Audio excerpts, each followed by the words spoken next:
All right, Dr. Lumpkin, you are live. Great. Well, good afternoon, and thank you all for coming. My name is John Lumpkin. I am Vice President for Drivers of Health Strategy at Blue Cross of North Carolina and the President of the Blue Cross of North Carolina Foundation. And it's a pleasure to be here to talk about the impact of racism on health.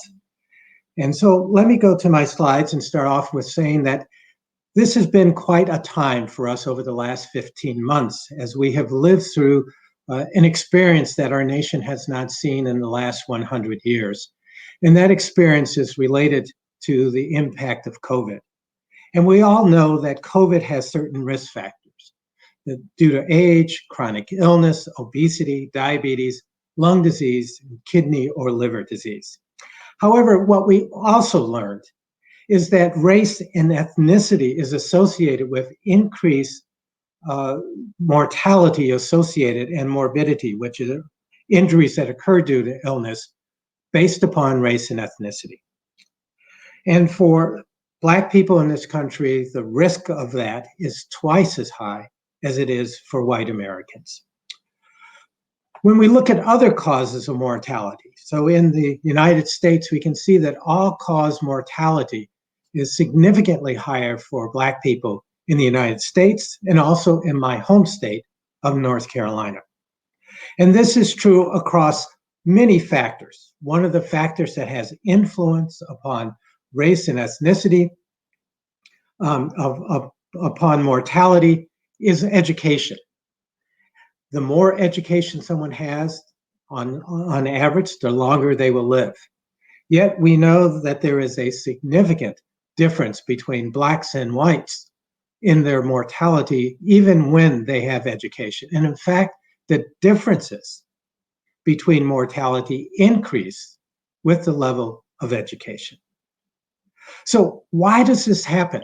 What's going on here? And why is race resulting in such a big difference? Well, first, let me start off with the concept of race. The National Human Genome Project said that the vast majority of genetic variation exists within racial groups and not between them. That race is a social construct, not a biological construct. So what does that mean? Well, first, let me tell you a little bit about something that are called SNPs or SNPs, which stand for single nucleotide polymorphisms. These are the factors in our genetic code that make us, us. And the difference between my genetic code and my brother's genetic code are reflected in these single changes in our genome that result in the differences between us. Race has been associated with 8 of these differences. Other studies increase it, and it goes maybe as high as 10 to 100 are associated with skin pigmentation. Yet when you look at the total human genome, there's over 335 million SNPs. So if we want to think about how our genome impacts race, it is very much not a factor. And that's what the Human Genome Project has said, that race is a social construct. So how are there differences that we see in our society based upon what we call race, which frequently is associated predominantly with skin color? Well, one has to ask and look at how people's health differ. Some say it's based upon the choices that people make. But as my former boss when I was at the Robert Wood Johnson Foundation, Risa Lavisa-More, said, the choices people make are determined by the choices they have. What does that mean? Well, let's look at how people live today and what are the choices that they face. Frequently, people are faced with life-altering decisions when they have to make a decision between spending their money on housing or transportation or healthcare or food. And because housing and transportation costs and healthcare tend to occur at fixed times in the month, an excess expense for housing or car breaks down or a new healthcare experience frequently leads people to make a decision to spend less money on food. And this is how they become food insecure. It's not their choice, rather it's the choices that they have. So when we think about looking at food insecurity and what are the factors, working for an insurance company, one of the things you might first think of, well, maybe food insecurity associated with having health insurance. In a study that was done by the Health Initiative, each one of these dots represents one county in North Carolina. And the dots go up on the scale if there's higher levels of food insecurity, and they go to the right on the scale if there are higher levels of people who have health insurance in that county. And as you can see, there's no correlation. Well, maybe it's due to economic factors. And we know in our nation about 30% of employees with employer-sponsored insurance earn less than $30,000 a year. And half of the households making $30,000 a year or less are food insecure. But what happens when we plot those on a similar kind of graph? What we see is that financial resources have a moderate correlation to food insecurity. But what is really striking here in North Carolina and many places across the country, that the strongest correlation is between race. And going across to the right, each county gets further to the right if it has a higher percentage of people living there who are African American. So how does that fit with the concept that race is a social construct, not a biological construct? If we're going to understand these differences, we have to look at how people live. People spend on average, well, actually every one of us does, depending upon whether it's a regular year or a leap year, 525,000 minutes. That's how long a year is. And in each one of those years, people spend about 120,000 minutes working, 93,000 minutes watching TV, 27,000 minutes eating and drinking, shopping for 15,000 minutes, sports and exercise for 7,000 minutes, and only 60 minutes in a clinical setting. So if we're going to look how health is determined in our country, it is not those 60 minutes out of 500,000 minutes. Rather, it's where people live, learn, work, and play. And when we look at the difference based upon race and ethnicity, we have to understand that there are some truths that we have to come to grips with. And we as a nation have been coming to those grips ever since the murder of George Floyd. However, this is not something that is new.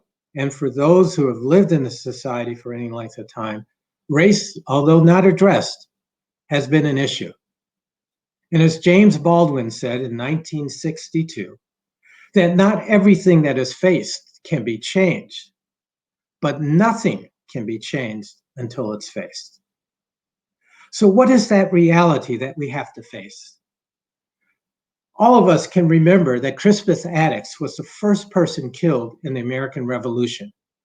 This happened very near Faneuil Hall in Boston, Massachusetts.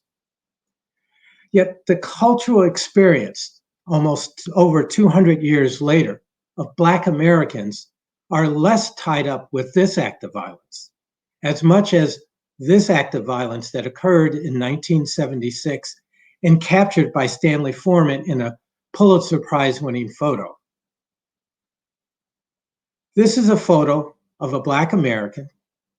He's a lawyer who was walking to City Hall for a meeting and was accosted by demonstrators who were out demonstrating against school desegregation in Boston. And this occurred less than a block from where Crispus Attucks died fighting for the freedom of our nation. My talk will focus on the impact on Black people in the United States that has been the impact of racism. And that has been the focus of my own personal journey. my own personal study. But we must understand that racism has impacted all people of color in this nation. In the 1830s, American Indians in the Southeast were forcibly removed from where they had lived for centuries and moved out to Oklahoma. Frequently, they were rousted from their homes with little time to pack and were forced off their land and to walk from their homes. In 1835, 20,000 Cherokees were removed from their homes. In that trail of tears, 5,000 of them died along the way. In total, nearly 60,000 American Indians were removed by federal troops, improperly clothed and poorly fed, resulting in 13,000 of them dying during the 1830s. This is just one of the many assaults on the first people as part of a national program assaulting their culture and their very lives. In the summer of 1919, what was called the Red Summer, in towns and villages and cities and throughout the West, Mexican Americans were subject to torture, lynchings, and other violence at the hands of white mobs and law enforcement agencies such as the Texas Rangers. Historians say that from 1910 to 1920, an estimated 5,000 people of Mexican descent were killed or vanished in the United States. Just over 100 years after the deadly forced removal of American Indians, a similar pattern of removal and internment by the US government soldiers. This time it was the Japanese living on the West Coast. They were forced to move quickly, and their property was liquidated to be purchased by white purchasers and owners at a significant discount. And they were forced by train into internment camps behind barbed wire and guarded by US soldiers. 120,000 Japanese, most of them US citizens, were the victims of this internment. On the East Coast, just 11,000 Germans were moved, and this was not a mass movement. Each of them were interviewed, and the determination resulted in 11,000 being interned. So this is in the history of our country. What about today? When we look here in North Carolina, after the civil rights movement led many to say that we have become a less racially divided country, the data says another thing. African American babies die at over twice the rate of white babies, and Indian babies at 1.7 times the rate. African Americans are almost 2.5 times more likely to die than whites from diabetes, and 2.3 times more likely to die from kidney disease. All of these are significant health disparities that exist here in North Carolina, but similar data can be found in every single state of the nation. Martin Luther King said that of all the forms of inequity, injustice in health is the most shocking and the most inhumane. Why does this occur? It occurs because of the systems that we have in place. As Don Berwick, the former administrator for the Centers for Medicare and Medicaid Services, said, every system is perfectly designed to get the results that it gets. And our system, the system of racism, which involves engagement in the labor market and interacts with criminal justice system and healthcare system and school desegregation, and each of these interact to end up in the results that we get. So let's look at these factors, because what they all come into play are the structures in our society, structural racism that was identified by the North Carolina Institute of Medicine in their Healthy North Carolina 2030 report. Structural racism are the public policies, institutional practices, cultural representation, and social norms. These are the systems that lead to the racial disparities in health that we see and the outcomes here in North Carolina and across the nation. But what does it look on the ground? Let's start off looking at public policies and institutional practices. In a study by Sampson and Wilson in 1995, they looked at 171 of the largest cities in the US, and there was not even one city where whites lived in equal conditions to those of blacks. They said the worst urban context in which whites reside is considerably better than the average context of black communities. And what was true then, 25 years later, is still true today.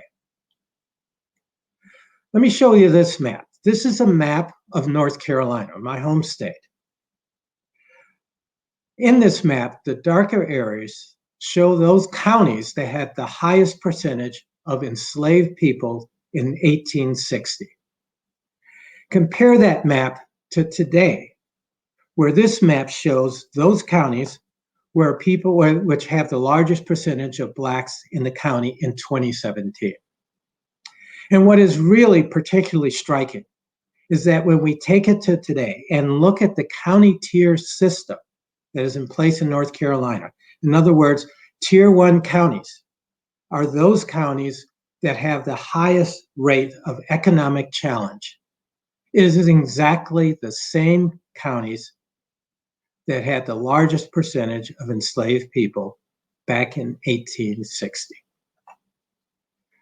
This was due to policies related to federal policies throughout the 200 years that has occurred, the 200 and almost 50 years. And why is that? I'm sorry, 150 years. Well, we can see that in some of the policies related to redlining. This is a map of Greensboro, North Carolina, and it shows the areas that were redlined, marked in red, where because of federal policy, there were fewer home loans, and no home loans means no home ownership, and no accumulation of wealth across generations. Some 80 some odd years later, when you look at Greensboro, North Carolina, and this map shows the light areas are those with low home value and low income of the people who live there. The same areas that were redlined in 1936 are areas that today are areas of intense poverty, and in fact are designated as areas of racial or ethnic concentrated areas of poverty. But that is not the only history and result of redlining. Because of these differences in home ownership, it is no surprise that there is a dramatic difference in people who are Black who live under 200% of the federal poverty level. Now that's significant because without income, you end up going to different schools. And as you can see, there's a significant difference based upon income in this graph between the SAT scores of individuals, children who live in these communities. And the difference between the lowest income and those at the highest income is over 400%. Now, that's the difference between attending Harvard or attending a community college. So children who start out behind in poor communities go throughout their school career and end up behind many times for the rest of their lives. But this legacy of redlining implies more than just the incomes. We know that it impacts incomes of people who live in neighborhoods that, as well as it also exposes them to pollution. Black households with incomes between $50,000 and $60,000 live in neighborhoods that are more polluted than white households living below $10,000 a year. Redline Black communities are on average 5 to 13 degrees Fahrenheit warmer than non-redline neighborhoods. And women who are exposed to high temperatures or air pollution are more likely to have premature underweight, or stillborn babies. Redlining has a legacy that persists not only in the impact on income, but also an impact upon health. There's further evidence about the impact of disparities in housing on health related to exposure to pollution. More than half of the 9 million people living near hazardous waste sites are people of color. 6.5 million African American residents live in areas with higher than average pollution. And Black Americans are 3 times more likely to die from exposure to air pollutants. And when you wrap that all up to what we've seen with COVID, there's clear evidence that there are higher COVID death rates in areas with high fine particulate pollution, which many people of color are disproportionately exposed to. We see structural racism also in public policies and institutional practices. Here in North Carolina, when you compare the population of North Carolina, we see that Blacks are just 22.1% of the population, and whites are 64.1%. Yet when you look at the prison population, the numbers are reversed. Over half of the prison population are African Americans, and more are other people of color. Is this to say that Black Americans are more likely to be criminals? Well, let's look at the data and how public policy and implementation has had an impact upon that. And to do that, let's look at the war on drugs. This was begun by Richard Nixon in 1971.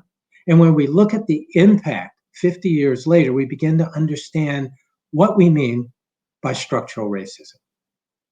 First, let's look at the data. And this is data from the Census Bureau and also data taken from FBI and other sources of information. Despite what people believe, Black Americans use illegal drugs at a rate that's lower than white Americans. And their involvement in the drug trade is about the same. But when you look at rates of criminal justice engagement, Black Americans are arrested at a rate nearly 3 times higher than white Americans. They're incarcerated at significantly higher rates, both at the state and federal level. How could this be? The only answer is that there are differences in who gets pulled over. There are differences in who gets arrested. There are differences in who gets convicted. And there are differences in who goes to jail. And the only way you can explain it is the structural differences in society, the structural racism in how the war on drugs was implemented. Structural racism is also represented through cultural representations. And by that, I mean discrimination. There's a study that was done where 2 Black men and 2 white men, both young, well-groomed, well-spoken, college-educated men with identical resumes applied for 350 advertised entry-level jobs in Milwaukee, Wisconsin. In each team, one said he was on parole, and the other said they'd served an 18-month prison sentence for cocaine. And they switched up between the Black one saying they was in prison and the white one saying they were in prison. And what they found, that it was easier for a white male with a felony conviction to get a job than a Black male whose record was clean. This study has been repeated a number of times since then with very similar results. Why do we have these differences? It is because racism is permeated throughout our society and how we think. There was a project that was called the Beagle Project. They looked at 10 million words in magazines, books, articles, looked at those that the average college student level student would read in a lifetime. And this was based upon prior work that has shown that word associations in literature that you read unconsciously frames how we think about people and things. What they found after looking through 10 million words were the most prominent associations for Blacks were significantly different than those for whites. For Blacks, the word associations in our literature and our culture were being poor, violent, lazy, dangerous. And for whites, it was wealthy, successful, educated, and ethical. It is no wonder when those kinds of associations are permeated through our society that we have discrimination, where people of color are treated with less courtesy, less respect. They're given poorer service.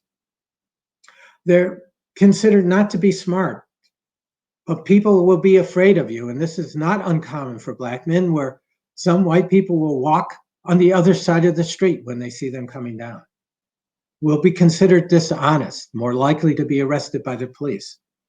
People act as if they're better. They're called names or insulted, or they're threatened and harassed. Now, all of us remember that little rhyme for when we were children: sticks and stones will break my bones, but words will never hurt me. That's not really true. There was a study that was done by Brody in 2014. It was done in rural counties in Georgia. They interviewed Black teenagers at age 16, 17, and 18. And they asked them about their experience with discrimination. And those who were more chronically discriminated at 16, 17, and 18 were assessed. All of them were assessed.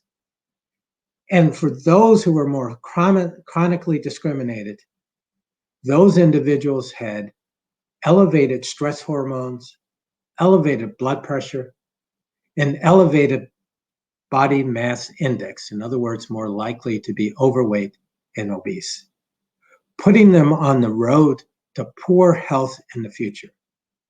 And the only difference in these individuals, these young Black men, teenagers, was their exposure to chronic discrimination.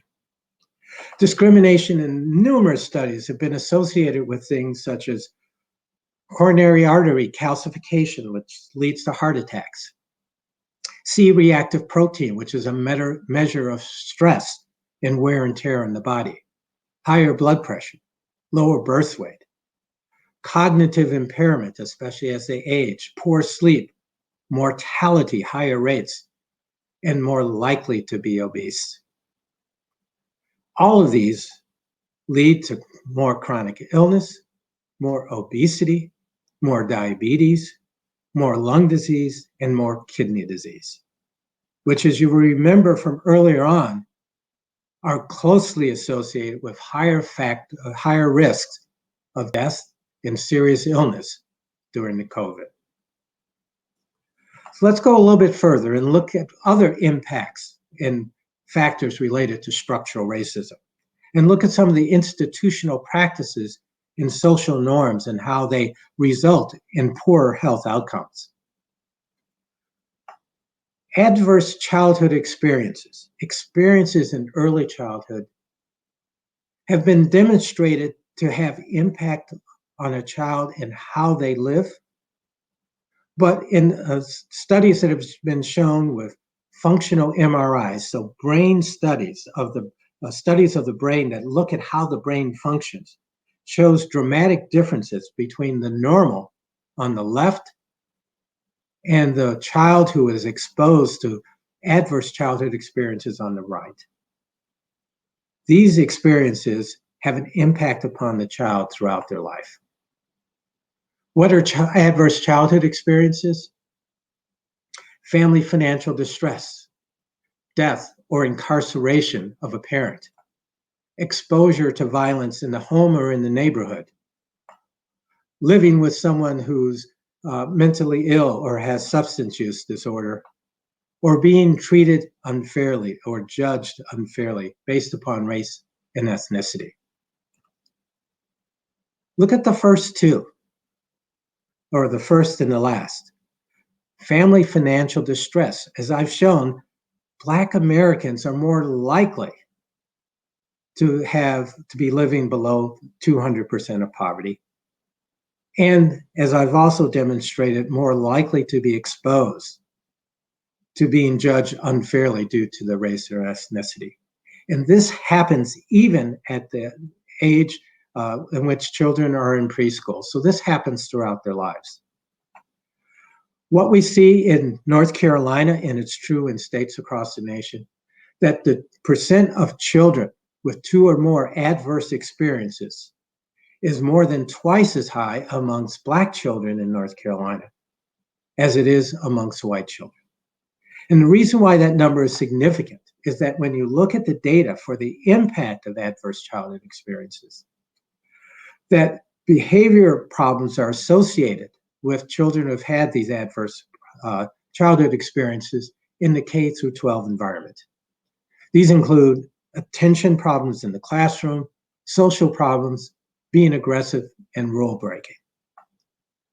And then when you look at their performance, children who've been exposed to more than 2 or 3 adverse childhood experiences have less academic attainment. They're unable to name their letters. They're unable to understand the story. Below average math skills and below average reading skills.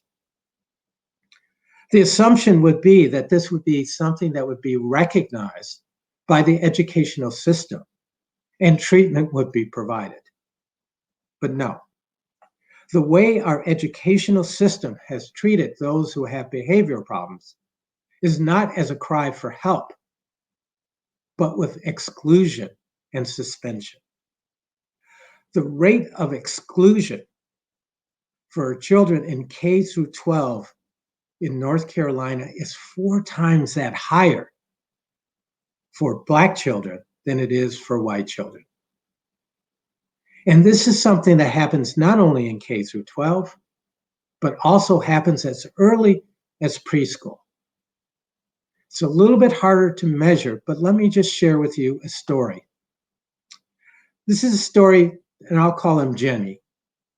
Jimmy's parents, who were Black, did everything that they were told was supposed to be right.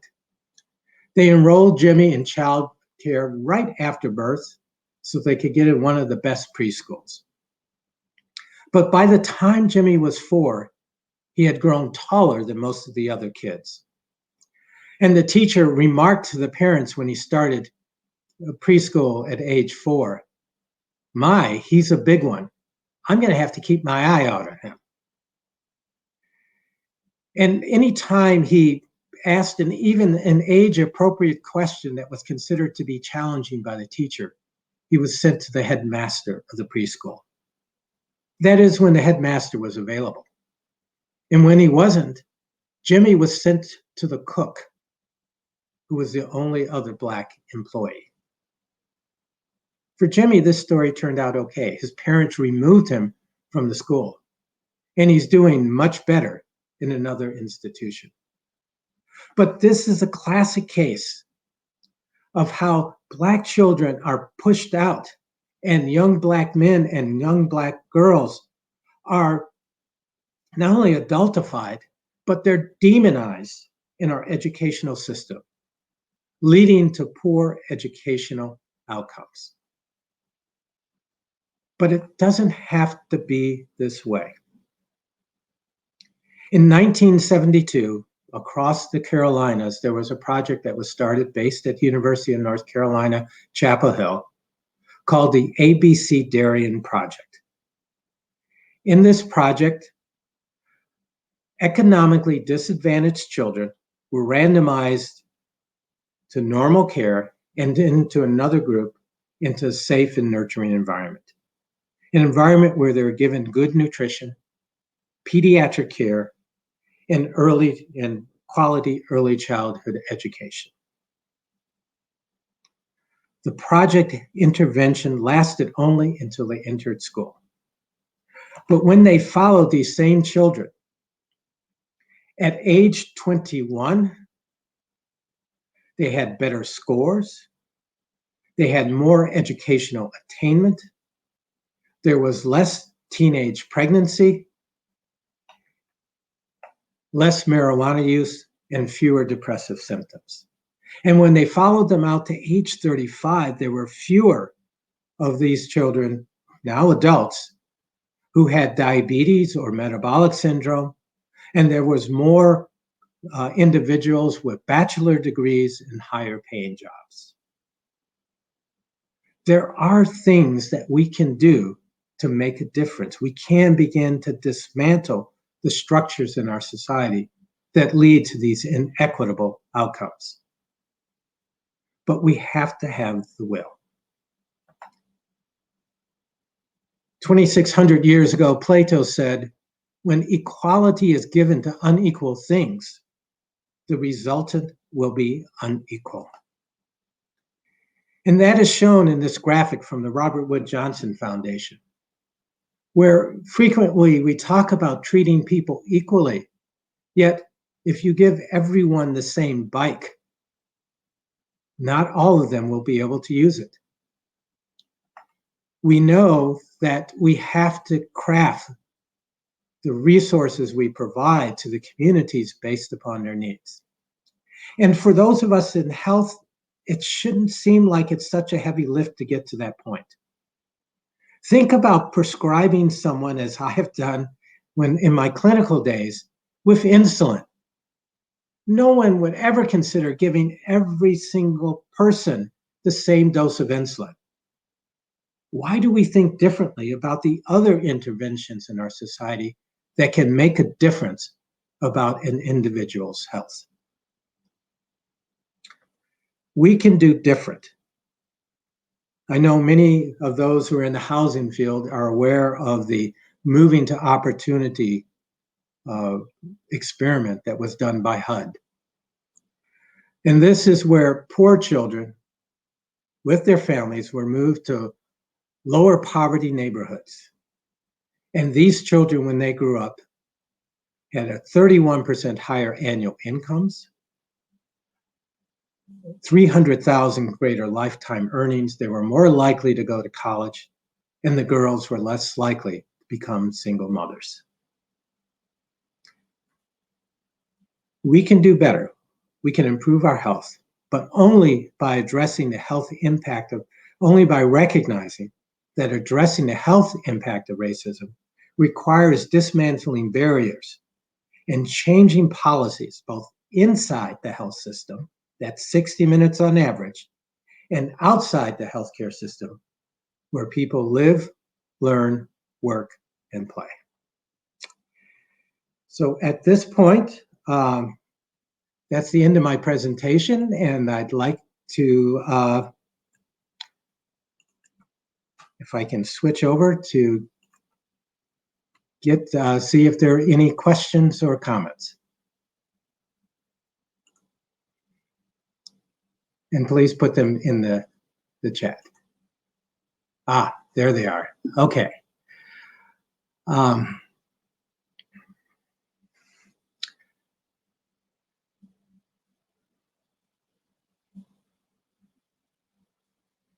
And Sheila Wilson comments that the number of stoplights in African American communities compared to the number of white communities is another issue, in addition to contributing to higher pollution and poorer health.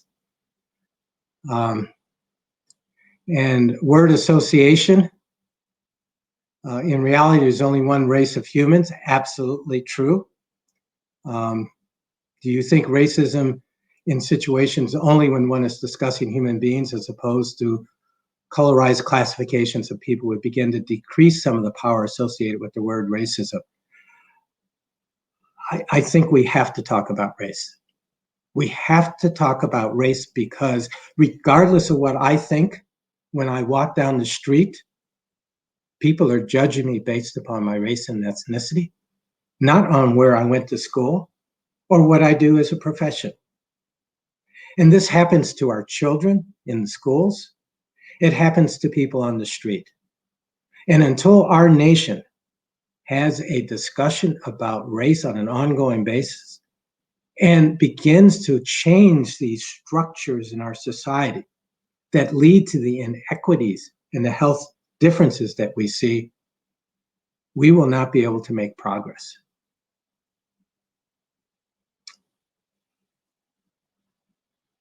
So if you have any other questions, certainly be happy to answer them if you would put them in the comment section.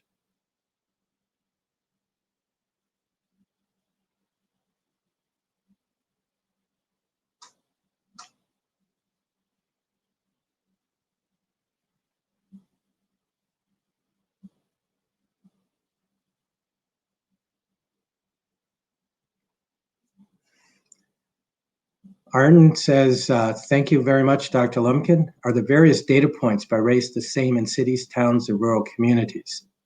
And are they the same in various parts of the country? They are similar, but not the same. So before I came to North Carolina, my home state was Illinois, and I was the state health director there.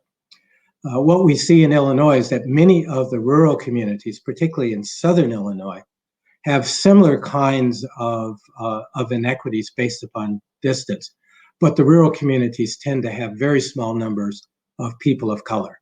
So there is a significant variation from state to state.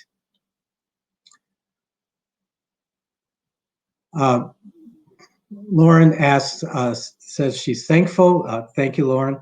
And will I share the slides as well? And I'm happy to share my slides. And hopefully the sponsors will be able to make those available.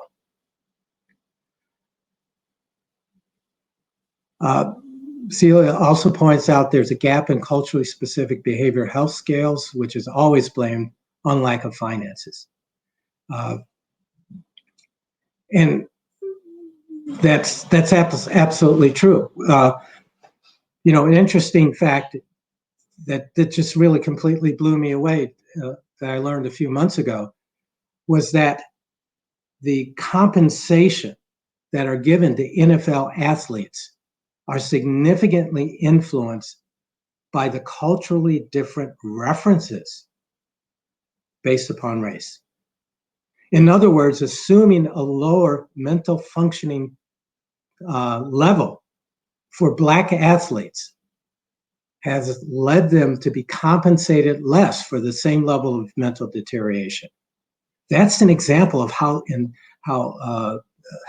systemic some of the racial concepts are unless we challenge them. We've seen the same thing in some of the algorithms that are used for treatment, where there recently was a study that was done where one of the algorithms determined when people would get special services for chronic diseases. It was based upon utilization of medical resources. However, data shows that people of color, particularly African Americans, are less likely to use healthcare services than their white counterparts. So if you base it upon the services that are used, Black Americans are less likely to get their needed services. Now, what was really interesting and really positive was that the authors of this study demonstrated by setting the level to initiate these additional services based upon diagnosis, eliminated those differences between race and ethnicity.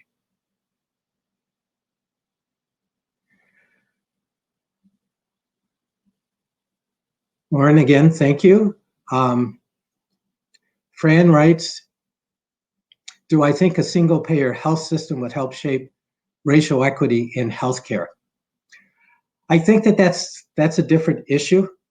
Certainly, thinking about single-payer is one of the ways to approach it, but the challenges that we're talking about are not only in the healthcare system. They're in where we live, where we work, where we play. And so we have to have a societal discussion about what are the pieces that have been put in place, the policies, the social norms, the laws, the regulations that perpetuate the racial inequities in our society, because unless we correct those, we won't make a difference. And we look at communities throughout our nation that have been historically disinvested. Redlining is just an example of that. And make not an equal approach, but an equity approach to investing in those communities to raise them up so that everyone who lives in those communities has a fair opportunity to be as healthy as possible.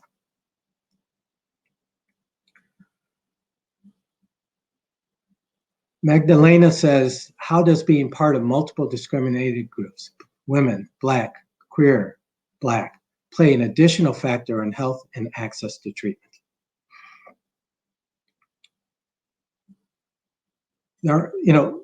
As we look at the multiple factors that lead to discrimination in our society, we see a compounding of the impact on health effects.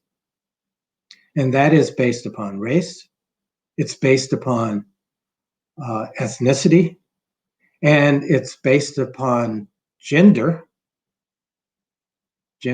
identity, and orientation. And so when we talk about equity in our society, we have to talk about all the spectrums. As I said earlier in my talk, given the amount of time and my own expertise, I focused in on this one particular area.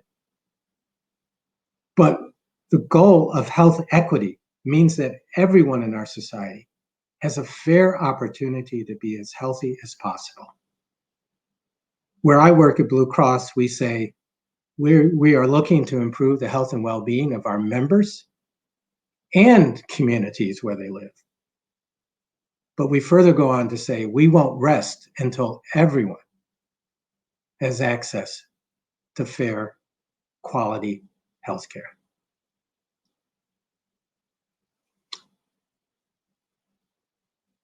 So we have a few more minutes for other questions.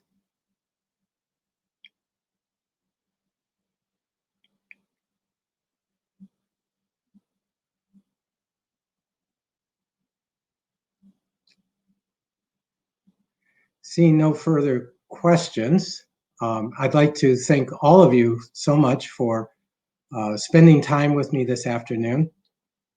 The work that NCRC is doing is absolutely so critical to the future of our nation. If we don't invest in those communities that have experienced historical disinvestment for decades and centuries, we cannot get to a more equitable society. And that means everyone has that fair opportunity to be as healthy as possible. Thank you so much. Stay well. Continue the hard work. It's good work, and it will make a difference.